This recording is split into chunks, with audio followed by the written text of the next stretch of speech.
Assalamualaikum warahmatullahi wabarakatuh. Perkenalkan, nama saya Ainun Nekmah.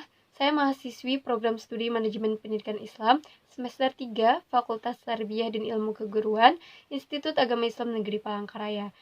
Di sini saya akan memenuhi salah satu tugas mata kuliah Sistem Informasi Manajemen Pendidikan. Di sini saya akan menjelaskan materi dalam buku yang berjudul Sistem Informasi Manajemen Pendidikan yang ditulis oleh Lantip Diat Prasojo.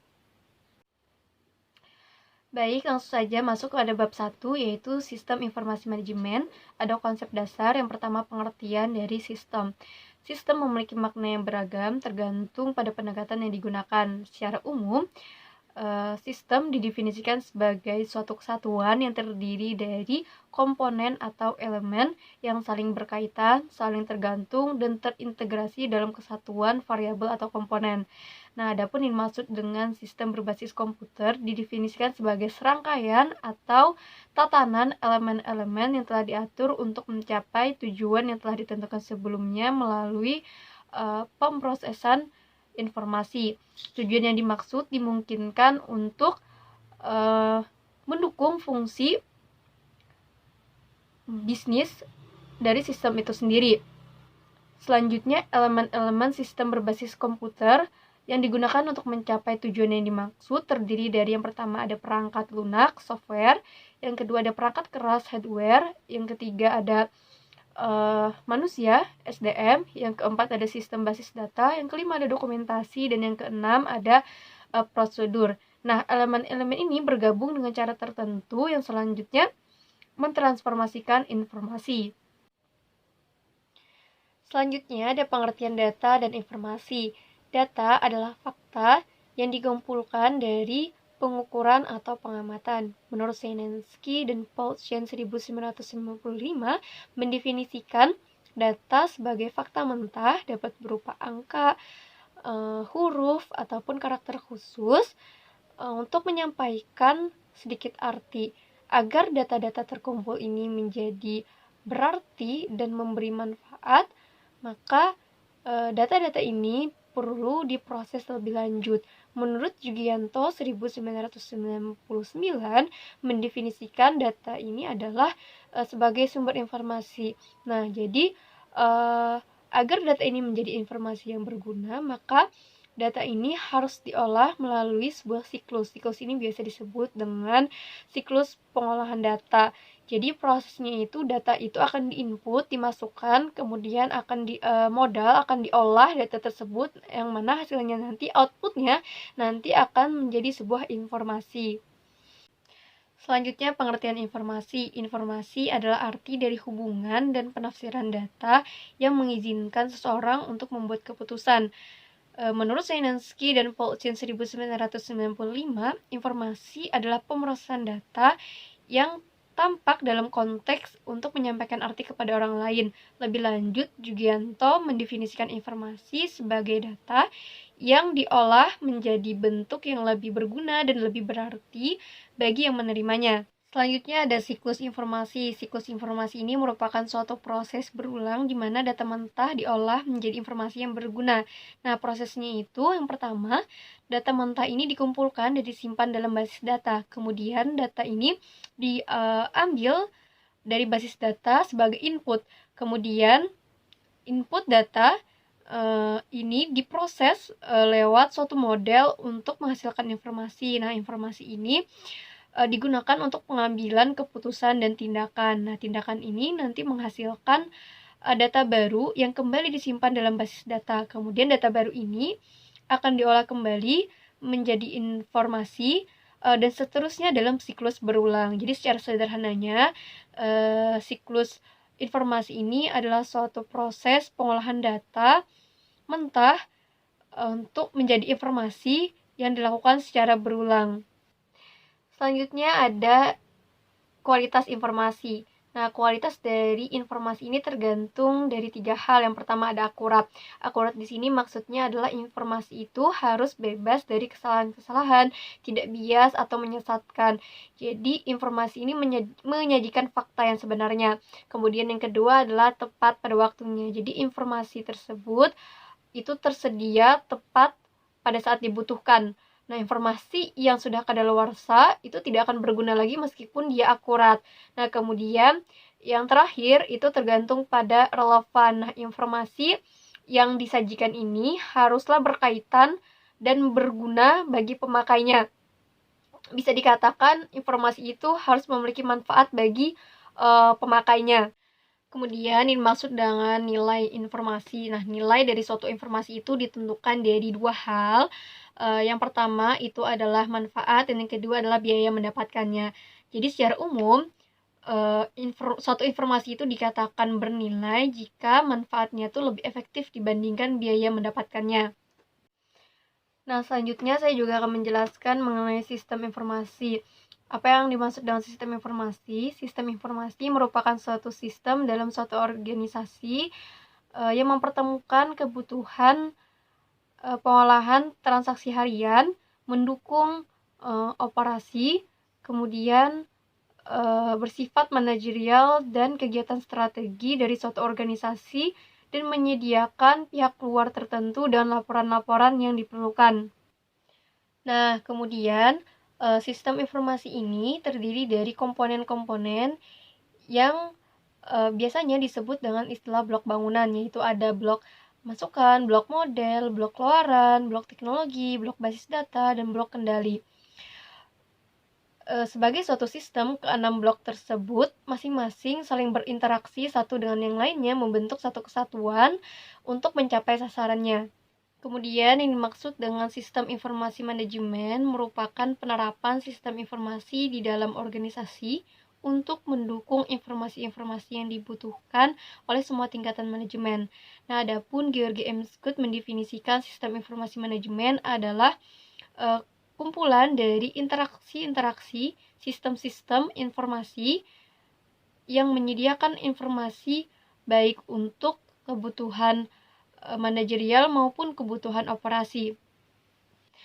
Pembahasan selanjutnya yaitu pengembangan sistem. Pengembangan sistem ini dapat berarti menyusun suatu sistem yang baru untuk menggantikan sistem yang lama secara keseluruhan atau memperbaiki sistem yang ada. Nah, sistem yang lama ini perlu diperbaiki atau diganti karena disebabkan oleh beberapa alasan. Misalnya yang pertama ada timbulnya permasalahan pada satu sistem, kemudiannya untuk meraih kesempatan baru, kemudian juga adanya instruksi-instruksi yang memang mengharuskan untuk diperbaiki atau diganti. Nah, harapannya dengan dikembangkannya sistem yang baru ini untuk mendapatkan peningkatan-peningkatan baik itu dari segi kinerja, kemudian dari segi informasi, ekonomis, pengendalian, kemudian baik itu dari segi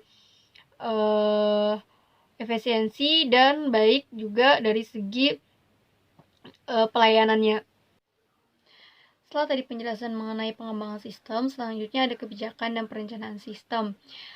Jadi pada sebelum suatu sistem informasi itu dikembangkan, pada umumnya terlebih dahulu dilakukan dengan adanya suatu kebijakan atau perencanaan untuk melakukan pengembangan sistem tersebut. Nah, yang maksud dengan kebijakan sistem merupakan dukungan dan landasan dari manajemen puncak untuk membuat perencanaan sistem. Sedangkan yang maksud dengan perencanaan sistem itu merupakan pedoman untuk melakukan pengembangan sistem. Selanjutnya ada analisis sistem. Analisis sistem ini dapat didefinisikan sebagai penguraian suatu sistem informasi yang utuh ke dalam bagian-bagian komponennya dengan maksud untuk mengidentifikasi dan mengevaluasi permasalahan-permasalahan, kesempatan-kesempatan, hambatan-hambatan yang terjadi, dan kebutuhan-kebutuhan yang diharapkan sehingga dapat diusulkan perbaikan-perbaikannya. Selanjutnya ada desain sistem. Desain sistem ini mengidentifikasi komponen-komponen sistem informasi yang akan didesain secara rinci. Tahap desain ini dilakukan ketika tahap analisis sistem itu telah selesai dilakukan dan hasil analisis sistem ini disetujui oleh manajemen. Nah, tujuan dari desain ini adalah untuk memberikan gambaran secara umum dan terinci kepada pengguna tentang sistem yang baru. Pada desain sistem informasi, teknik-teknik yang digunakan pada tahap analisis sistem itu juga dapat digunakan pada tahap desain ini. Nah, seperti flowchart dan formulir-formulir. Selain itu juga terdapat teknik-teknik lain yang dapat diterapkan pada tahap desain sistem, seperti teknik sketsa di kertas kosong dan pembuatan prototipe. Pada tahap desain informasi, komponen-komponen sistem informasi dirancang dengan tujuan untuk dikomunikasikan kepada pengguna, bukan untuk pemrograman. Komponen sistem informasi yang didesain di sini adalah model, masukan, keluaran, basis data, teknologi, dan kontrol. Setelah komponen-komponen sistem informasi ini didesain, maka laporan mengenai ini perlu dibuat dan diberikan kepada pemakai sistem dan manajemen. Masuk kepada pembahasan bab 2, yaitu sistem manajemen basis data. Yang pertama ada konsep dasar.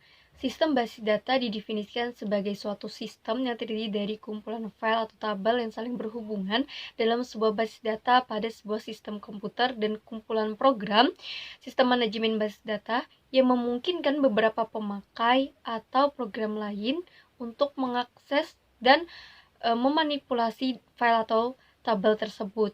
Nah, basis data ini harus mempunyai 3 fitur penting. Yang pertama ada accessibility, yang kedua generality, dan yang ketiga adalah flexibility. Selanjutnya ada abstraksi data. Abstraksi data ini adalah cara melihat data sebagai suatu objek terpisah dari operasi, struktur penyimpanannya, dan akses fisiknya. Ada beberapa peringkat abstraksi. Yang pertama ada peringkat fisik, peringkat logika, dan peringkat pengguna. Peringkat abstraksi ini bertujuan untuk menyederhanakan interaksi antara pengguna dengan sistem. Selanjutnya ada model data. Model data ini adalah sekumpulan cara, peralatan, atau tool untuk mendeskripsikan data-data, hubungannya satu sama lain, semantiknya, dan batasan konsistensi. Untuk memperlihatkan konsep dari model data, dua model data yang paling sering digunakan adalah IRD, Entity Relationship Diagram, dan model relasional. Selanjutnya ada instance dan skema.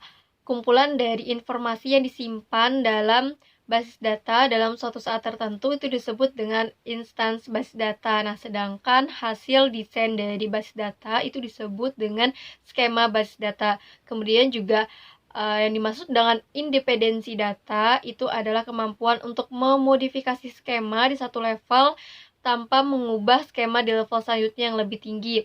Terdapat dua level independensi data. Yang pertama ada independensi fisik, dan yang kedua adalah independensi data logis. Kemudian ada juga bahasa dan basis data. Bahasa basis data ini digunakan untuk mendefinisikan dan memanipulasi data dalam basis data. Ada beberapa bahasa yang digunakan dalam basis data, yaitu ada data definition linguist, kemudian ada data manipulation linguist. Nah, kedua bahasa yang ini merupakan bagian dari bahasa tunggal yang biasa disebut dengan structured query linguist. Selanjutnya yaitu pengguna basis data dan administrator. Pengguna basis data ini mereka mengakses dan memanipulasi data, sedangkan administrator mereka mengelola basis data dan hak akses pengguna. Sedangkan yang dimaksud dengan administrator basis data, mereka bertanggung jawab terhadap instalasi, konfigurasi, optimasi, kemudian integritas basis data, backup, pemulihan, dan keamanan basis data. Pembahasan terakhir dari bab 2 sistem manajemen basis data itu adalah keunggulan menggunakan sistem basis data. Jadi ada beberapa keunggulan ketika menggunakan sistem basis data. Yang pertama itu adalah kemandirian program dan data, yang kedua adalah mengurangi pengulangan data, redundansi yang tidak perlu, kemudian yang ketiga memperbaiki konsistensi data, yang keempat memperbaiki kesempatan berbagi data, data sharing, yang kelima menambah produktivitas pengembangan program aplikasi, kemudian yang keenam memaksa standar, kemudian juga yang ketujuh memperbaiki kualitas data, yang kedelapan memperbaiki akses data, dan yang kesembilan adalah mengurangi biaya pemeliharaan program. Selanjutnya pembahasan bab 3, yaitu pemodelan proses perangkat lunak. Yang pertama ada model sequential linear. Model ini melakukan pengembangan perangkat lunak melalui tahapan-tahapan yang dilakukan secara berurutan sekuensial, dari tahap analisis, kemudian desain, coding, testing, dan maintenance. Nah, yang kedua ada model prototipe. Model ini membuat prototipe atau contoh perangkat lunak untuk mendemonstrasikan konsep kepada user. Prototipe ini direvisi berulang kali berdasarkan umpan balik dari user hingga memenuhi kebutuhan user. Yang ketiga ada model RAD, Rapid Application Development. Model ini menekankan pengembangan yang cepat dengan menggunakan component based construction. Proses dilakukan dengan perencanaan singkat, pemodelan, dan pembangunan tol otomatis. Kemudian yang keempat ada model evolusioner. Model ini merefleksikan bahwa perangkat lunak dikembangkan versi demi versi, dan setiap versi dikembangkan berdasarkan versi sebelumnya. Jadi, setiap versi seharusnya berfungsi. Kemudian yang kelima ada model pertambahan. Model ini membagi perangkat lunak menjadi model-model kecil yang dikembangkan secara individual. Setelah semua model jadi, kemudian digabungkan menjadi satu kesatuan perangkat lunak. Yang keenam ada model spiral. Model ini membagi proses menjadi beberapa tahapan yang diulang secara spiral, dari planning, risk analysis, engineering, evaluation. Setiap tahapan menghasilkan prototipe. Kemudian yang ketujuh ada model rakitan komponen.